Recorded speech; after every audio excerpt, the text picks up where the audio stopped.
ጤና ይስጥልን የተከበራችሁ ተመልካቾች ከአማራ ሚዲያ ኮርፖሬሽን አዲስ አበባ ስቱዲዮ የዕለቱን ዜናዎች ይዘን ቀርበናል። ዮሐና መኮንን ከመላይ ስቱዲዮና የስርጭት ባለሙያዎች ጋር የዕለቱን ዜናዎች ወደ እናንተ እያደረስኩ አብራችሁ ቆይታ አደርጋለሁ። አብራችሁን ሁኑ። ቀዳሚ ወዳደረግነው ዜና አልፋለሁ። የምግብ ሉዓላዊነትን ለማረጋገጥ በተሰጠው ትኩረት ከ4.2 ሚሊዮን በላይ ዜጎች ከተረጂነት ወደ አምራችነት መሸጋገራቸውን ግብርና ሚኒስቴር አስታወቀ። ሚኒስቴሩ ከ2 ቢሊዮን ብር በላይ ወጪ የተደረገባቸው ተሽከርካሪዎች፣ ሞተር ሳይክሎች፣ ፓምፖችና ሌሎች መገልገያዎችን ለ12 ክልሎችና ለሁለቱ ከተማ አስተዳደሮች በድጋፍ አስረክቧል። ኢብራሂም መሐመድ ተጨማሪውን ይዟል። መንግስት የምግብ ዋስትናቸውን ያላረጋገጡ ዜጎችን ከተረጅነት ወደ ምርታማነት ለማሸጋገር የልማታዊ ሴፍቲኔት ፕሮግራም እየተገበረ ይገኛል። በፕሮግራሙ የተረጂዎችን ቁጥር ዜሮ በማድረስ አገሪቱ የምግብ ሉዓላዊነቷን ለማረጋገጥ ታቅዶ ወደ ተግባር ተገብቷል። በግብርና ሚኒስቴር አዘጋጅነት ሁሉም ክልሎችና የከተማ አስተዳደሮች በተገኙበት የእቅዱ አፈጻጸም ግምገማ ተካሂዷል። በፕሮግራሙ ስኬቶች መመዝገባቸውንም ተሳታፊዎቹ ገልጸዋል። ወደ 1.5 ሚሊዮን ህዝብ አካባቢ ነው ኦሮሚያ ላይ በዚህ በሴፍቲኔት ሲደገፍ የነበረው። ይሄ አምና በሰራነው ስራ ወደ 1.1 ሚሊዮን የሚሆኑትን ማሻገር ችለናል። ይሄ በቤተሰብ ስታይ ወደ 245,000 አባወራዎችንም ማሻገር ተችሏል ማለት ነው። 444,000 የሚሆኑት አባወራዎች ናቸው የቀሩት። እነዚህን አባወራዎች የቤተሰብ አባላቶች ማሻገር እንችላለን። እንቅስቃሴዎችንም ጀምረናል። የላይቭሊሁዳቸውን እንዴት እንደሚያስቀጥሉም ጭምር ፕሮግራም ተደርጎ ፕላን ተደርጎ እየተሰራበት ነው። እሱን ሙሉ በሙሉ እናሳካለን የሚል ሀሳብ አለኝ ማለት ነው።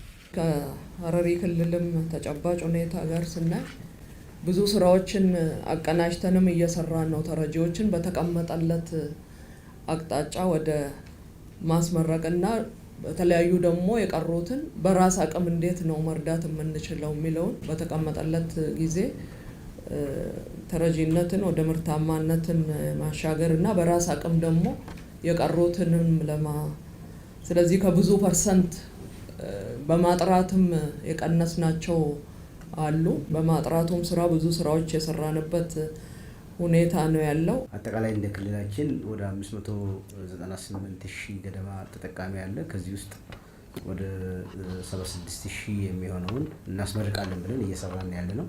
በጥሩ ፕሮግሬስ ነው ያለ ነው። ይህንንም ለማስመረቅ አስቻይ የሆኑ የብድር ስርጭቶች፣ የፓኬጆችን ለይቶ ተደራሽ ከማድረግ አንጻር ተደራሽ ከመሆን አንጻር ብቻ ሳይሆን ደርሶም በትክክል ምን ያህል እየሰሩ ነው የሚለውንም ክትትል እያደረግን እንደሆነ ይታወቃል። ግን ደግሞ ከተረጂነት ወደ ምርታማነት በሚለው ስራ ላይም ኮኔክትድ ሆኖ ፓኬጆቹ እንዲሰሩ የማድረግ ስራዎች በጥሩ ሁኔታ እየሰራን ያለ ነው። እናሳካለን ብለን ነው የምናስበው። የግብርና ሚኒስትሩ አቶ አዲሱ አረጋ በፕሮግራሙ ከ4.2 ሚሊዮን በላይ ዜጎች ወደ አምራችነት መሸጋገራቸውን አስታውቀዋል። 859,000 አባወራ 4.2 ሚሊዮን ሰው እስከ ታህሳስ 25 2018 ድረስ ግራጁዌት እናስደርጋለን የሚለውን አንደርላይን አድርጎ መውሰድ ተገቢ ነው ማለት ነው።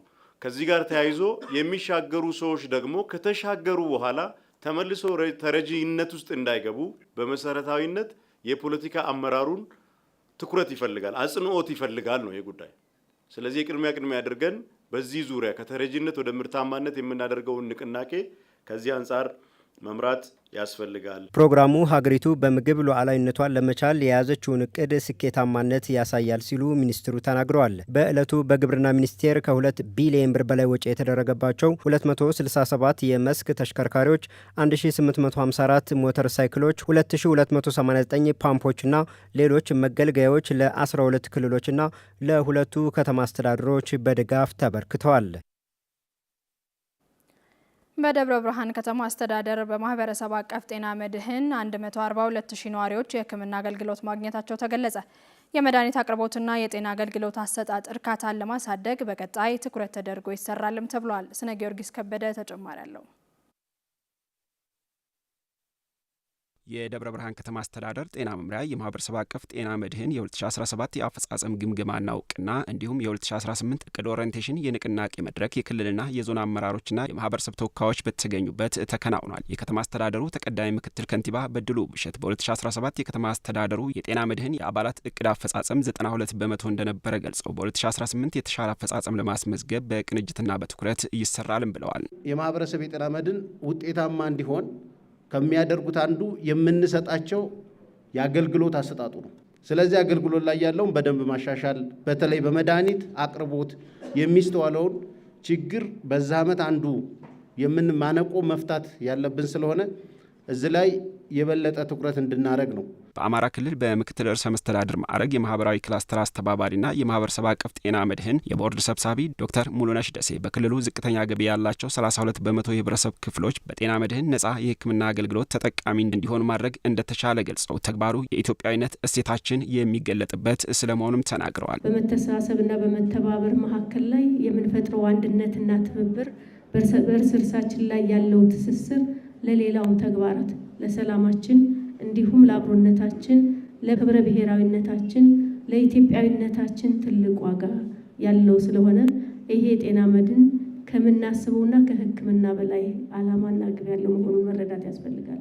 በሌላ መልኩ ህብረተሰባችን በጤና መድህን መታገዝ ከጀመረ በኋላ የመታከም ልምዳችንም ጭምር እያደገ የመጣ መሆኑን አረጋግጠናል። በተለያየ መልኩ ማለት ነው። የከተማ አስተዳደሩ ጤና መምሪያ ኃላፊ በቀለ ገብሬ በበኩላቸው ከጥር 2017 እስከ ታህሳስ 2018 በማህበረሰብ አቀፍ ጤና መድህን 142,000 ሰዎች ሕክምና እንዲያገኙ ተደርጓል ብለዋል። ከ30,000 በላይ የሚሆን ማወራና አባወራ እና በቤተሰብ ደረጃ ደግሞ ከ129,000 በላይ የሚሆን ማህበረሰብን የዚህ የጤና መድህን አገልግሎት ተጠቃሚ ማድረግ የቻልንበት ሁኔታ ነው ያለው። ወደ ሕክምና ወስደን ስናየው ደግሞ በተመላላሽና በተኝቶ ሕክምና ከ142,000 በላይ ለሚሆኑ ማህበረሰብ አገልግሎት በዚህ በጤና መድህን የሰጠንበት ሁኔታ ነው ያለው። የማህበረሰብ አቀፍ ጤና መድህን አባል በመሆናቸው አስፈላጊውን የሕክምና አገልግሎት እንዳገኙ የተናገሩት ደግሞ ለአሚኮ አስተያየታቸውን የሰጡ የመድረኩ ተሳታፊዎች ናቸው።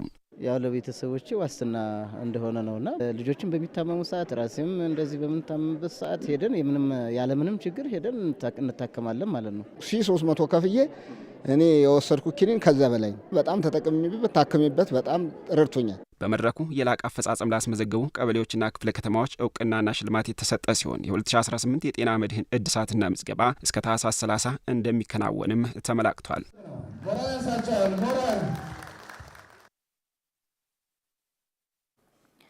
የኢትዮጵያ ባህር ኃይል የደብረ ብርሃን የማሪን ኮማንዶ አመራሮችና አባላት በደብረ ብርሃን በሀበሻ አረጋውያን መርጃ ማዕከል ተገኝተው ማዕድ አጋሩ።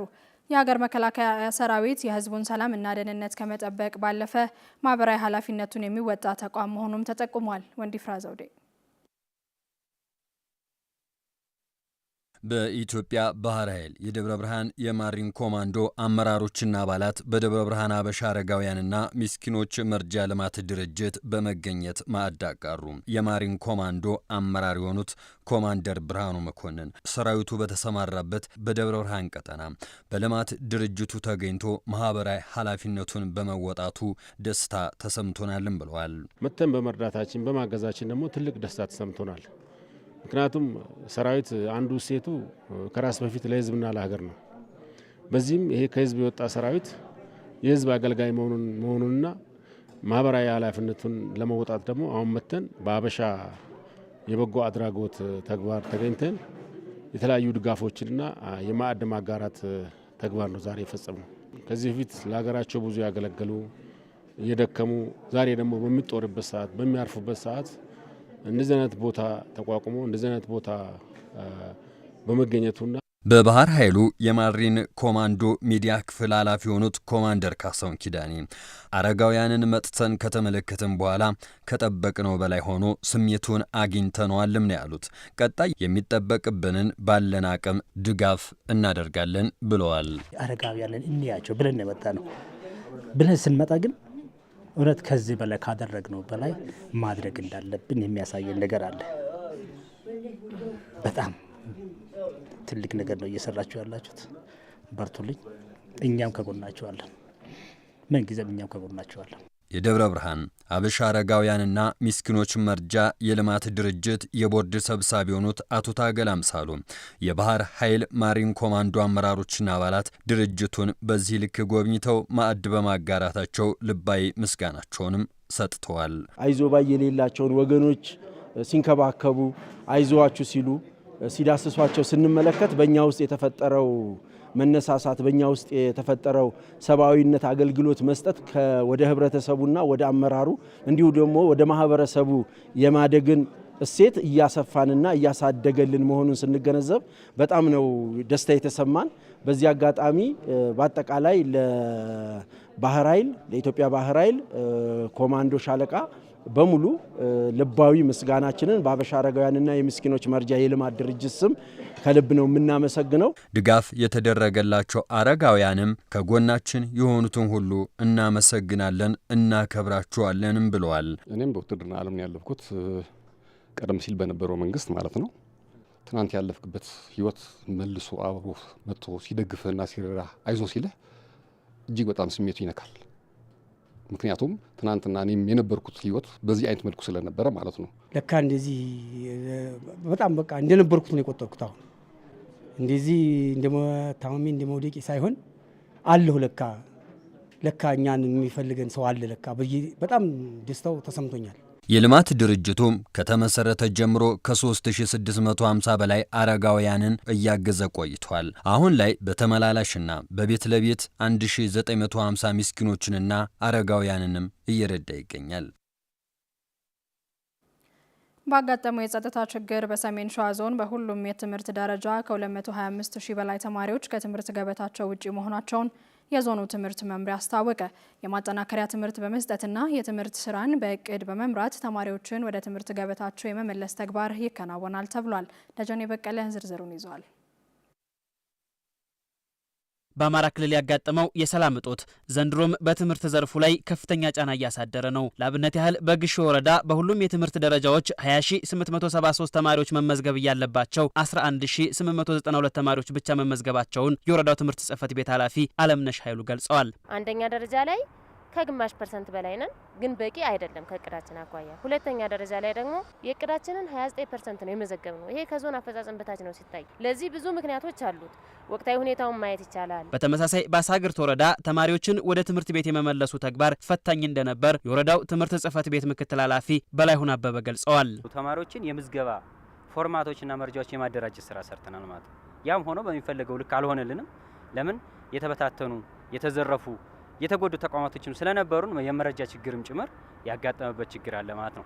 አሁንም የምንችለውን አቅም ተጠቅመን ያልተመዘገቡ ተማሪዎችን ወደ ተቋም አንጥተን የምናስተምርበትን ሁኔታ እየፈጠርን እንገናኛለን። በ2018 የትምህርት ዘመን አንድም እድሜው ለትምህርት የደረሰ ህፃን ከትምህርት ገበታ ውጭ እንዳይሆን በርካታ ጥረቶች ተደርገዋል። በሰሜን ሸዋ ዞን በሁሉም የትምህርት ደረጃዎች 365000 ገደማ ተማሪዎች የተመዘገቡ ሲሆን 225000 ተማሪዎችን አሁንም ወደ ትምህርት ቤት መውሰድ ተጠባቂው ተግባር ነው። የዞኑ ትምህርት መምሪያ ኃላፊ ጸጋይ እንግዳ ወርቅ እንዳሉትም ከ12ኛ ክፍል ውጪ ተማሪዎችን ወደ መማሪያ ክፍል የመመለስ ተግባሩ አሁንም ተጠናክሮ የሚቀጥል ይሆናል። ተማሪዎች የበፊቱን ባለፉት 2 ዓመታት የነበረውን ችግር በማንሳት ወደ ትምህርት ቤት ለመምጣት የሚቸገሩበት ሁኔታ እንዳለ፣ አሁን ወቅቱ የሰብል ስብሰባ ጊዜ ነው። ማህበረሰቡ የልጆቹን ጉልበት የመፈለግ አዝማሚያዎች አሉ። እነኚህ በሚቀጥሉ ጊዜያት እየተቀነሱ ሄደው መግባት ያለበት ተማሪ ይገባል ብለን ተስፋ እናደርጋለን። አቻዎቻቸው ከደረሱበት የክፍል ደረጃ ጋር እንዲደርሱ ማድረግ ስለሚቻል እሱን የተወሰኑ ቀናት ሰጥተን በየወረዳው የቀሩ የተንጠባጠቡ ተማሪዎችን የመልቀም ስራ እንሰራለን። በአማራ ክልል ደረጃም በቅድመ አንደኛ ደረጃ መመዝገብ ካለባቸው ህጻናት መካከል የተመዘገቡት 82 በመቶ ገደማ ናቸው። የአንደኛ ደረጃ ትምህርት አፈጻጸሙ 57 በመቶ ብቻ ሲሆን በሁለተኛና መሰናዶ ትምህርት ደረጃ ደግሞ 35 በመቶ ብቻ መመዝገባቸውን የክልሉ ትምህርት ቢሮ ምክትል ኃላፊ ካሳሁን አዳነ ገልጸዋል። ማህበራዊ ኢኮኖሚያዊና ፖለቲካዊ ተሳትፎ ላይ በንቃት መሳተፍ የማይችሉት ቅድመ አንደኛዎች 82% ተሳትፈዋል። ነገር ግን በማህበራዊና በኢኮኖሚያዊ እንዲሁም በፖለቲካዊ ጉዳዮች ላይ የመሳተፍ አቅም ያላቸው ተማሪዎች ግን እድሜያቸው ከፍ ያሉ ተማሪዎች ግን ትምህርት ቤት አልመጡም። ስለዚህ እዚህ አካባቢ ላይ ትኩረት ሰጥተን መስራት መቻል አለብን ማለት ነው። ተማሪዎችን በመመዝገብ ሂደት ውስጥ የንቅናቄና የግንዛቤ ፈጠራ ተደራሽ አለመሆን፣ የንቅናቄ ስራው ጥራት ያለው አለመሆንና በፍጥነት የመመዝገብ እንደዚሁም ደግሞ የውጤታማነት ችግሮች መኖራቸውንም አቶ ካሳውን አብራርተዋል። የሆነ ሆኖ ግን አሁንም ተማሪዎችን የመመዝገብና በአዲስ የሚመዘገቡትን ከቀደሙት ጋር እኩል የማራመድ ተግባሩ በልዩ ሁኔታ የሚመራ እንደሚሆንም ገልጸዋል። ማብቃት የሚያስችል ራሱን የቻለ ፔዳጎጂካል ኮንደንስድ የሆነ ካሪክለም ለእያንዳንዱ ተዘጋጅቷል። መስከረም 5 ትምህርት የጀመረው ህዳር 30 ትምህርት የሚጀምረው የራሱ የሆነ ካሪክለም ተዘጋጅቶለታል። አጀስትድ የሆነ የአማራ ክልል ትምህርት ቢሮ ጥርት ያለ ካሪክለም ተዘጋጅቶ እሱ በየትምህርት ቤቶቻችን ተግባራዊ እየተደረገ ነው ያለው። ይሄ ችግር ሲግኒፊካንት በሆነ መልኩ ባለባቸው ትምህርት ቤቶች ማለት ነው። በዚህ ክፍለ ዘመን ትምህርት የትውልድ ዕጣ ፈንታ መወሰኛ ብቸኛ መሳሪያ በመሆኑ የቀሩት ተማሪዎች ወደ ትምህርት ገበታቸው እንዲመለሱ የሚመለከተው አካል ሁሉ በትኩረት ሊሰራ እንደሚገባም ጥሪ ቀርቧል። በኤዱኬሽን ፎር ሰስቴናብል ዴቨሎፕመንት ኢኤስዲ የሰሜን ሸዋ ዞን ማስተባበሪያ ጽሕፈት ቤት በደብረ ብርሃን ከተማ አስተዳደር ጫጫ ክፍለ ከተማ ለቦረን ትምህርት ቤት 1.5 ሚሊዮን ብር የሚገመት በፀሐይ ኃይል የሚሰራ ሶላር ቴክኖሎጂ ድጋፍ አደረገ። የትምህርት ቤቱ መምህራንና ተማሪዎች ድጋፉ የመማር ማስተማር ሂደቱን የተሳካ እንደሚያደርግላቸው ገልጸዋል። በላይ ተስፋዬ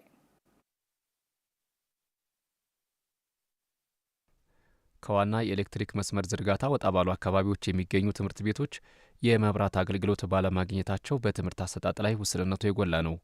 በደብረ ብርሃን ከተማ አስተዳደር ጫጫ ክፍለ ከተማ የቦረን የመጀመሪያ ደረጃ ትምህርት ቤትም ከዚህ በፊት እንዲህ አይነት ችግሮች ነበሩበት። የትምህርት ቤቱን ችግር ለመቅረፍ በኢኤስዲ ሰሜን ሸዋ ፕሮግራም ማስተባበሪያ ጽሕፈት ቤት 1.5 ሚሊዮን ብር የሚገመት የፀሐይ ኃይል ድጋፍ ተደርጓል።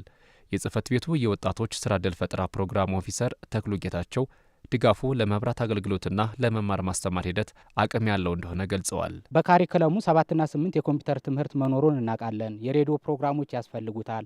መምህራኖች በግቢ ውስጥ ነው የሚኖሩት፣ መብራት ያስፈልጋቸዋል። የትምህርት ስርዓቱን የተሳለጠ ለማድረግ ወደ 1.5 ሚሊዮን በላይ የሚፈጅ ገንዘብን ወጪ በማድረግ ኮምፒውተሮችን ማንቀሳቀስ የሚችል ቴሌቪዥን መጠቀም የሚያስችል እንዲሁም በትምህርት ቤቱ የሬዲዮ ፕሮግራሞችን መስጠት እንዲቻል መምህራኖች በየክፍላቸው ገብቶላቸው የመብራት አገልግሎትን ማግኘት እንዲችሉበት የሚያስችል አቅም ያለው እንደሆነ በትክክል ይህንን ዲዛይን ተሰርቶ ነው ወደዚህ ስራ የተገባ።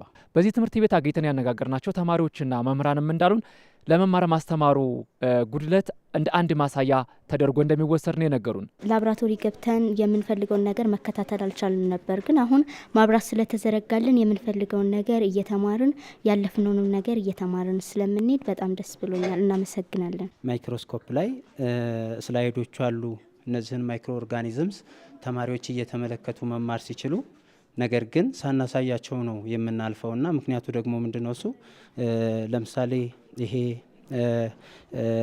ማይክሮስኮፕ በመብራት ነው የሚሰራውና ከጽንሰ ሀሳብ የዘለለ በተግባር አሳይተናቸው አናውቅ።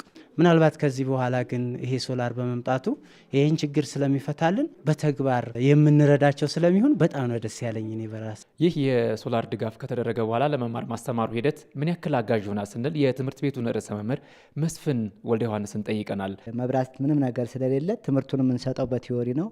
አይሲቲ የሚማሩት ቲዮሪውን ነው፣ ተግባሩን አይማሩም። ቤተ ሙከራም ባትሪ ድንጋይ ሌሎችን በመግዛት እዚሁ የምንጠቃቀማቸው እንጂ ማይክሮስኮፕ አይሰራም፣ ሌሎች ቁሳቁሶች አይሰሩም። ለምን? መብራት ስለሌለ። አሁን ይሄ ሶላሩ በድርጅቱ አማካኝነት ተገባልን በኋላ አንደኛ ማይክሮስኮፑ ከቲዮሪ ትምህርት ወደ ተግባር ይሄዳሉ፣ እያዩት እየነካኩት ማለት ነው። እና ትልቅ እገዛ ነው የሚያደርግልን። በትምህርት ቤታችንም የመብራት ኃይል የለንም። ተረጋግተው እዚሁ አድረው ከኩራዝና ከዚህ ከእጅ ባትሪ ወጥተው እነሱም ይጠቀማሉ። እዛ ይህን ስራ ያገለግልንና የኮምፒውተር ትምህርቶችን በተቀላጠፈ ሁኔታ ለማስተማር የሚያስችሉ ግብአቶች ያስፈልጋሉ። እነዚያን ደግሞ በማስተባበር ተጨማሪ ስራዎች መስራት ይጠይቃል።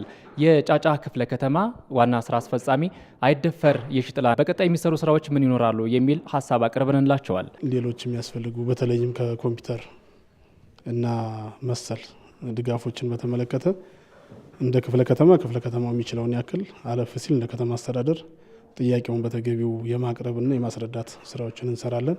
በእርግጠኝነት የትምህርት ስርዓቱን በተገቢው መደገፍም ስለሚያስፈልግ በእኛ በኩል ግን የሚጠበቀውን ሁሉ ለመስራት ዝግጅታችን አጠናቀናል ማለት ነው። ለቦረን የመጀመሪያ ደረጃ ትምህርት ቤት ድጋፍ የተደረገው የሶላር ኃይል ከ300 በላይ አምፖል የማብራት አቅም አለው። በዚህ ትምህርት ቤት 508 ተማሪዎችም እንዳሉ ከትምህርት ቤቱ ያገኘነው መረጃ ያመለክታል። በመጨረሻ አጫጭር ዘገባዎችን ወደ እናንተ እናደርሳለን። ፍሬዎት መንግስቴ ታቀርባቸዋለች።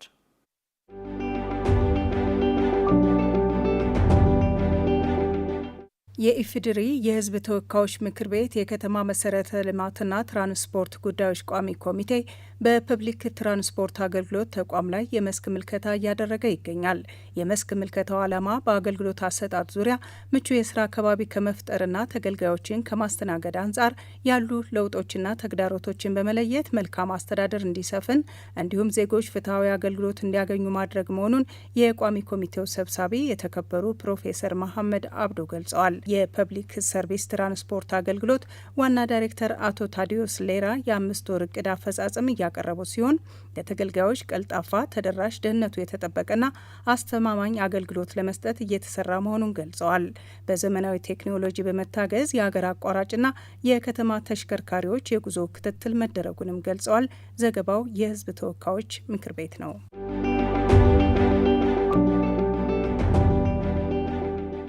ምግብና የምግብ ዋስትናን ለማረጋገጥ መንግስት ለዘርፉ ልዩ ትኩረት ሰጥቶ እየሰራ እንደሚገኝ በሕዝብ ተወካዮች ምክር ቤት የመንግስት ረዳት ተጠሪ ሚኒስቴር ዴኤታ የተከበሩ ወይዘሮ መሰረት ኃይሌ ያስታወቁ።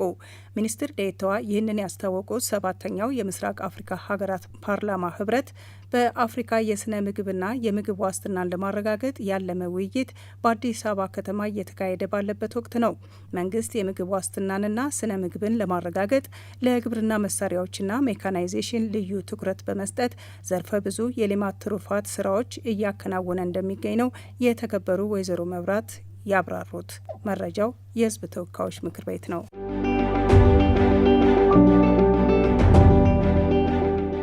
የአዲስ አበባ ከተማ ቱሪዝም ኮሚሽን ያዘጋጀው 1ኛው የቱሪዝም ፎረም እየተካሄደ ነው። ፎረሙን የአዲስ አበባ ከተማ አስተዳደር ምክር ቤት ዋና አፈ ጉባኤ ወይዘሮ ቡዜና አልከድር በይፋ ሲከፍቱ መዲናዋ የዓለም የቱሪዝም መናገሻና መዳረሻ ትሆን ዘንድ የመደመር መንግስት በቀጣይም በስፋት ስራዎችን እንደሚያከናውን አመልክተዋል።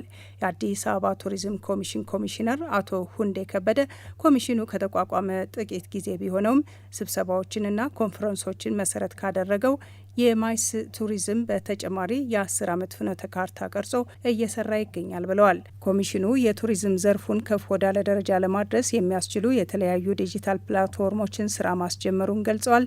ኤቢሲ እንደዘገበው።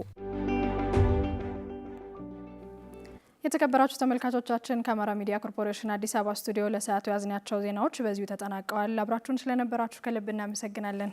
ጤና ይስጥልን። Thank you.